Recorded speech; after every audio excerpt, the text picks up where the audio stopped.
Makanan mama aku enak banget nih. Tapi aku galau, ini udah sehat belum ya? Kok nggak ada sayurnya lagi? Nanti aku gendut. Hmm.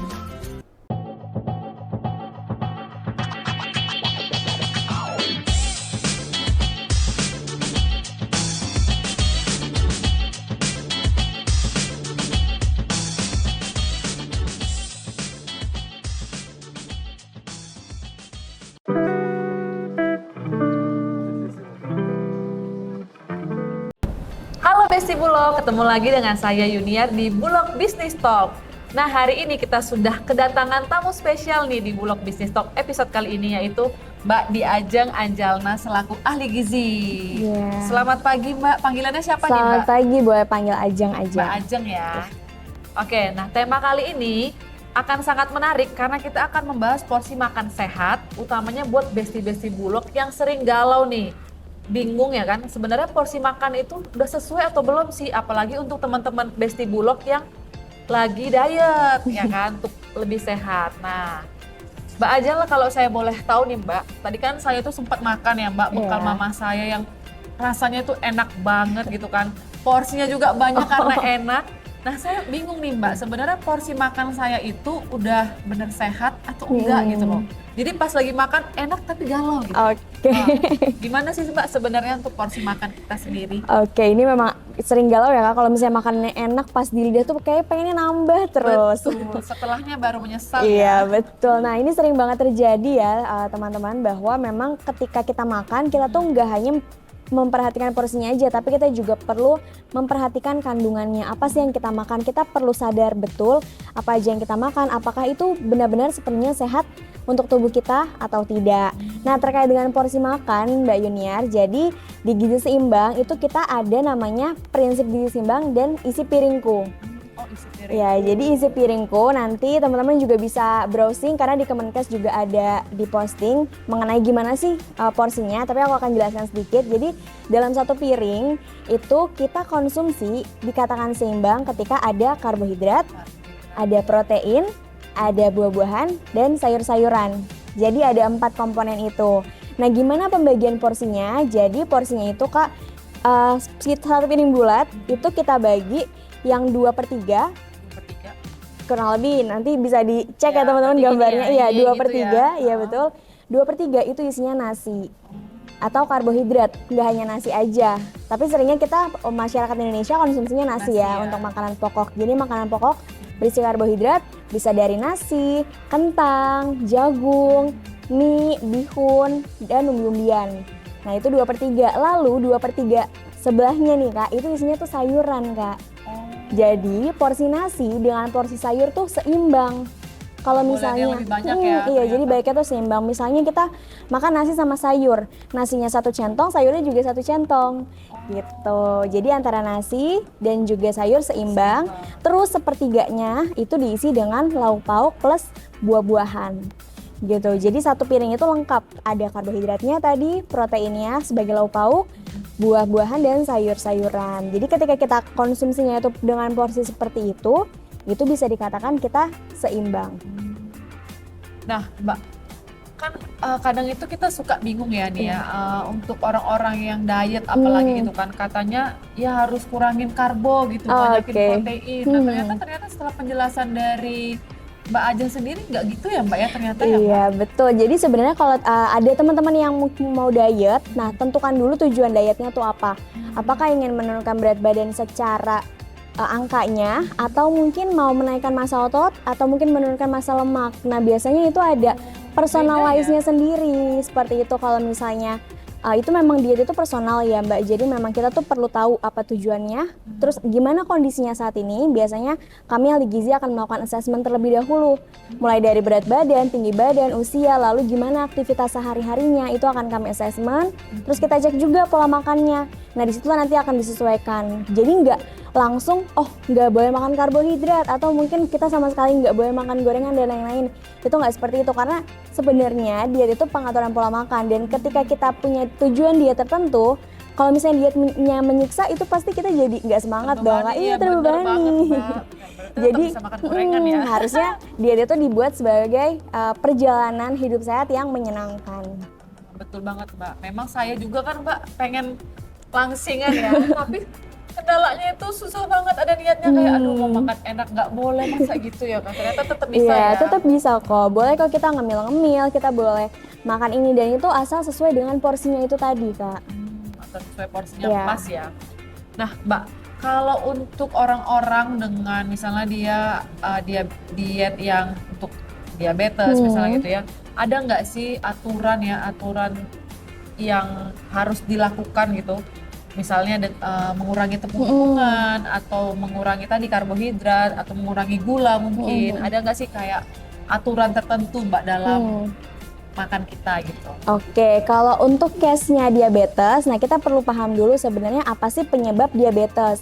Nah, tanpa disadari nih Mbak bahwa diabetes itu disebabkan dari pola hidup yang tidak sehat sebenarnya, terus juga konsumsinya, aktivitas fisiknya, itulah yang mengakibatkan metabolisme tubuh menjadi kurang baik dan akhirnya timbullah masalah diabetes itu. Nah, kita tuh sering dengar bahwa diabetes itu paling anti banget sama gula. Iya, betul banget.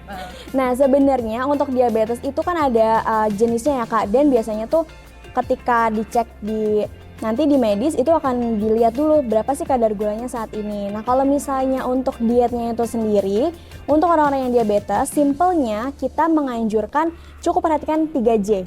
Apa tuh Mbak 3J? Nah, 3J itu adalah jenis, Jenis, jadwal, dan juga jumlah. Jadi pertama kita perhatikan dulu nih jenis bahan makanannya tuh apa yang kita makan. Pastinya nggak boleh sembarangan, baiknya kita pilihlah makan makanan yang sehat dan juga untuk cara pengolahannya itu bisa divariasikan. Boleh ada yang ditumis, ada yang boleh direbus, dikukus, digoreng pun juga sebenarnya masih boleh asal bervariasi. cuman katanya harus yang clean eating itu ya Mbak ya, maksudnya makanan-makanan yang memang terbuat alami gitu, nggak boleh makanan kayak nugget gitu. Iya nggak betul, boleh. baiknya sih kita real food ya alami Real food yang ya, memang nggak melalui proses olahan gitu. Kenapa sebaiknya dengan real food? Karena kalau misalnya dengan proses yang makanan yang sudah diproses itu biasanya kan ada banyak bahan pengawetnya, natriumnya juga tinggi, terus juga secara daya simpan lama itu kan pasti butuh pengawet yang cukup banyak juga. Jadi memang ketika makanan itu semakin segar kita konsumsi itu semakin baik untuk tubuh kita gitu. Terus kalau untuk diabetes tadi yang kedua adalah jadwalnya. Setelah jenis, jadwalnya juga perlu diperhatikan. Jadi idealnya kita tuh makan tetap sarapan, terus di selang sarapan ke makan siang itu kita boleh snacking. Jadi boleh kok kita ngemil-ngemil walaupun saat ini mungkin kadar gulanya tuh tinggi atau mengalami diabetes, tapi perlu juga kita ngemil karena biasanya orang-orang diabetes kalau misalnya makannya langsung dikurangin itu bisa jadi drop gitu. Jadi jatuhnya kadar gulanya langsung drop dan turun. Jadi memang penting banget Itu untuk berbahaya juga iya ya, itu Pak? berbahaya gitu. Jadi tetap bisa makan kita anjurkan tetap kita bisa snacking. Jadi di sela-sela antara makan Pagi ke makan siang, ada snack, ya. dari siang ke malam ada snack. snackingnya juga. Nah, saya tertarik nih Mbak. Biasanya kalau orang-orang diet itu dia itu kan sebenarnya kayak ada yang namanya intermittent fasting gitu Oh, ya Mbak ya. iya. Jadi sarapannya di skip, langsung makan siang, nanti ada jam tertentu dia udah nggak boleh makan lagi. Nah itu gimana sih Mbak? Itu bener atau nggak? Karena saya pernah coba intermittent fasting 1 minggu ya Mbak. Udah 1 minggu setelah itu saya pusing Mbak. Jadi bangun-bangun tidur langsung keliengan gitu. Nah itu apa yang salah gitu loh. Dan snackingnya itu sebaiknya snacking seperti apa? Apakah boleh tetap coklat, gorengan gitu? Apakah memang harus buah gitu? Ya, oke. Nah untuk intermittent fasting ini memang menjadi salah satu metode diet yang cukup populer ya Kak. Nah sebenarnya simpelnya kita memahami intermittent fasting itu adalah kita sama seperti berpuasa. Jadi lebih kepada pengaturan jadwal makannya. Kan ada yang metode 16-8 atau 24 dalam arti kalau misalnya 16-8 itu 16 jam kita berpuasa, kita nggak makan sama sekali. Nah di 8 jam itu kita bisa mengatur pola makannya. Nah mungkin kalau misalnya untuk teman-teman di sini yang ingin mencoba mulai intermittent fasting, sebenarnya perlu diperhatikan kembali sih kondisi tubuhnya seperti apa dan dikonsultasikan ke ahli gizi karena memang nggak bisa kita langsung melakukannya gitu aja, khawatir itu tadi kan Kak, tadi Kakak ada pengalaman langsung pusing ya. Nah itu bisa jadi mungkin adaptasi tubuh kita yang kaget langsung intermittent fasting karena tentunya ketika kita mau melakukan intermittent fasting itu butuh persiapan dan juga pastinya niat dan komitmen ya Kak. Iya, betul banget. Gitu. Jadi untuk intermittent fasting, kalau aku melihatnya sisi positifnya adalah itu bisa membantu istirahat organ tubuh kita. Karena kan bayangkan kalau misalnya kita makan sehari-hari, sarapan sampai makan malam itu mungkin jadwalnya nggak teratur, organ tubuh kita tuh kan kerjanya sangat berat ya Kak. Nah dengan dibantu berpuasa itu bisa mengistirahatkan organ tubuh kita. Jadi sebenarnya kegunaannya itu untuk mengistirahat organ Iya. ya, supaya tidak terus-menerus bekerja ya Mbak. Nah, kalau tadi Mbak kan Mbak bahas 3J tadi ya, jenis, Jadwal, sama jumlahnya, Jumlahnya. porsinya itu tadi. Berarti kalau misalnya orang yang punya penyakit gitu ya, misalnya diabetes, dia porsinya itu apakah sesuai sama yang tadi di awal Mbak sebutkan, 2/3 nasi, 2/3 sayur, apakah harus disesuaikan lagi? Oke, nah untuk pengidap diabetes itu kita anjurkan dengan konsumsinya tuh yang sayurnya diperbanyak. Simpelnya, jadi kalau misalnya tadi porsi sayur sama nasinya itu sama, nah kalau untuk diabetes sih kita anjurkan sayurnya itu setengah porsi bahkan. Jadi rasa kenyangnya tuh lebih lama dan juga secara asupan itu tetap terpenuhi gitu. Oke, jadi kalau untuk yang ada penyakitnya gitu ya, ya seperti diabetes itu lebih bagus sayurnya yang Iya, banyak sayurnya ya. Tapi kalau diperbanyak. untuk kita yang hanya untuk normal sehari-hari diet hanya untuk kesehatan gitu ya Mbak, berarti porsinya harus seimbang Iya, tadi ya seimbang. Mbak, seimbang. Nah, yang menarik juga nih Mbak, kalau misalnya nih sekarang saya itu kan kita tuh orang Indonesia tidak bisa hidup tanpa nasi ya Mbak ya. Iya. Kan nasi adalah pondasi gitu ya Mbak katanya. Nah, di luar sana banyak juga Mbak orang yang saat ini itu takut makan nasi karena katanya makan nasi itu bikin gendut gitu ya atau bikin nggak sehat gitu. Nah, sebenarnya apa sih fakta tentang nasi ini Mbak? Emang seberbahaya itu kah atau gimana? Oke, sebenarnya aku kalau jadi nasi kayak sedih banget ya disalah-salahkan. Makanya. Dibilang oh nggak boleh makan nasi ini gitu kan. Sebenarnya nasi itu sebagai makanan pokok kita itu bagus untuk kesehatan, tapi kembali lagi pada porsinya. Nah, apakah nasi bisa menyebabkan diabetes? Ketika kita konsumsi dengan porsi yang tepat tentu tidak, karena kembali lagi tadi ketika ada orang yang mengidap diabetes itu bisa jadi karena pola makannya tuh kurang sehat dan terlalu banyak konsumsi gula. Sedangkan di nasi itu kan gulanya bukan gula tambahan ya Kak, tapi itu gula alami gitu. Dan itu juga ketika kita sesuai dengan porsinya itu aman untuk tubuh kita. Jadi dibandingkan kita menghindari nasi, lebih baik kita menghindari makanan-makanan yang tinggi gula atau makanan-makanan kemasan, minuman kemasan seperti itu. Jadi memang lebih baik real food. Real food Ya, jadi nasi jangan disalahkan terus nih Kak. Nah, yang disalahkan itu kopi-kopi kemasan ya Mbak. Iya, yang tinggi sekarang, gula. Yang tinggi gula, yang orang-orang sekarang setiap pagi pasti minum Pasti, kopi iya. ya kan. Itu ternyata itu lebih tinggi gula dibandingkan dengan nasi. ya. Oke. Nah kalau snack Mbak bagusnya tadi buah ya Mbak ya berarti? Iya, snack itu bisa buah. Terus kalau misalnya mau dikombinasikan, misalnya kita mau ngemil, itu ngemil yang misalnya kue-kue, itu boleh banget kok. Oh boleh Mbak? Boleh. Jadi di gizi seimbang itu kita ada namanya tumpeng gizi seimbang. Apa namanya? Tumpeng gizi seimbang. Tumpeng ya, berarti Iya. kayak segitiga gitu? Iya, segitiga. Jadi kalau kita ngelihat tumpeng itu kan semakin ke atas mengerucut ya Kak. Iya betul. Nah, jadi tadi kalau di level bawah itu ada karbohidrat, dianjurkan itu satu hari di 3-4 porsi. Itu lalu naik lagi ke atas itu ada yang namanya protein. Protein. Itu bisa dari nabati dan hewani. Satu hari itu 2-3 porsi. Seperti itu terus naik lagi ke atas itu ada buah dan sayur dalam satu hari sama 2-3 porsi. Nah, lalu nih Kak yang paling atas itu ada yang namanya gula, garam, lemak. Nah, iya paling atas tuh paling kerucut gula, garam, lemak. Kenapa ditaruh paling atas? Karena memang secara kebutuhan tubuh kita tuh sedikit dan memang dianjurkan tidak konsumsi berlebihan dalam satu hari. Jadi ketika kita tadi mau ngopi atau mau ngemil yang ada yang memang manis-manis itu boleh, tapi kembali sedikit lagi ya. porsinya itu.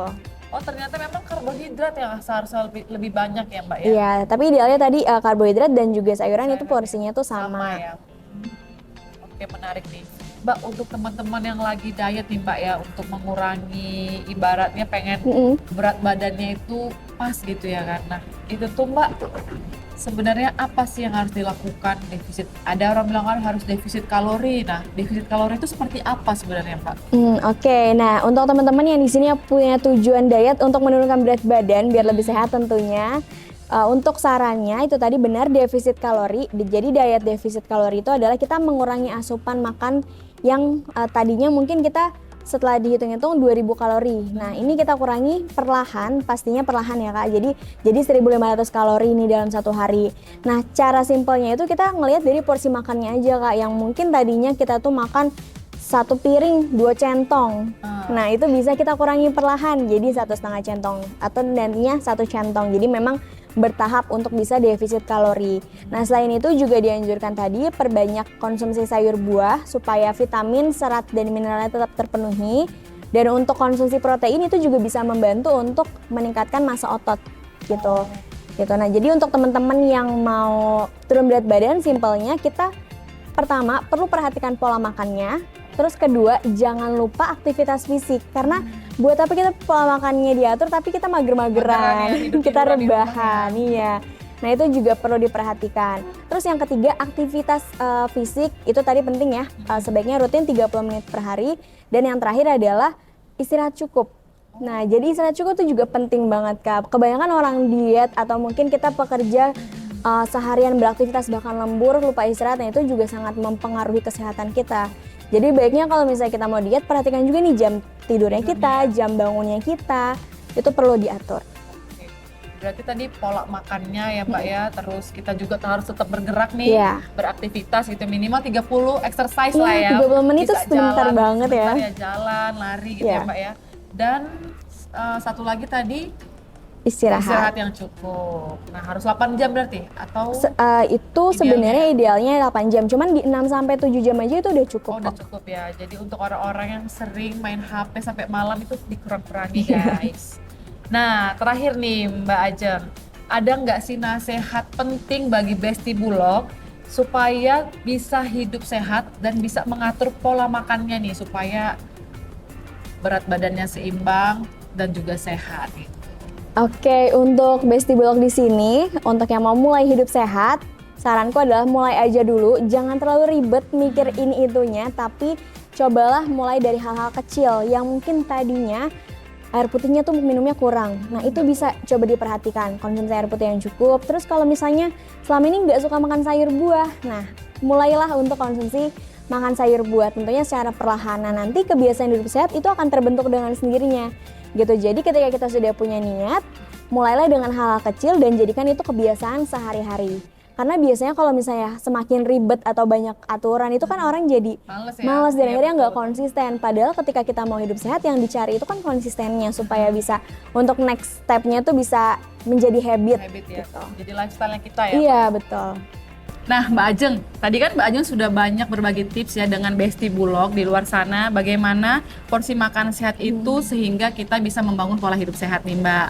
Dan kita juga nggak boleh takut ternyata makan karbo atau nasi gitu ya Mbak. Betul. Nah, saya mau memperkenalkan produk Bulog nih Mbak, yaitu beras Befood Sleep Super. Wah. Nah, ini ternyata yang kita nggak boleh takut ya Mbak untuk makan nasi. Jadi produk Bulog ini Mbak, Sleep Super ini adalah produk premium, berkualitas dan juga sudah diolah dengan teknologi yang canggih nih Mbak Ajeng. Oke, jadi ini berkualitas ya Kak. Iya, nah, betul ini banget. penting banget untuk kita perhatikan jenis makanan kita, nggak hanya kuantitasnya aja tapi kualitas. Kalau misalnya sudah ada bahan makanan yang berkualitas gini, jadi kan kita lebih terpercaya dan bisa menunjang pola hidup sehat kita. Nah, bener banget nih Besti Bulog. Jangan lupa untuk mengkonsumsi bahan makanan yang berkualitas. Oke, Besti Bulog, terima kasih banyak sudah mendengarkan dan juga menonton episode Bulog Business Talk kali ini. Karena ini adalah pembahasan yang sangat menarik nih bersama Mbak Ajeng. Jangan lupa untuk tetap mengikuti episode Bulog Business Talk di episode-episode berikutnya. Dan yang pasti jangan lupa untuk di-subscribe, like, dan juga komen di akun Bulog Business. Dan juga sampai ketemu di episode berikutnya.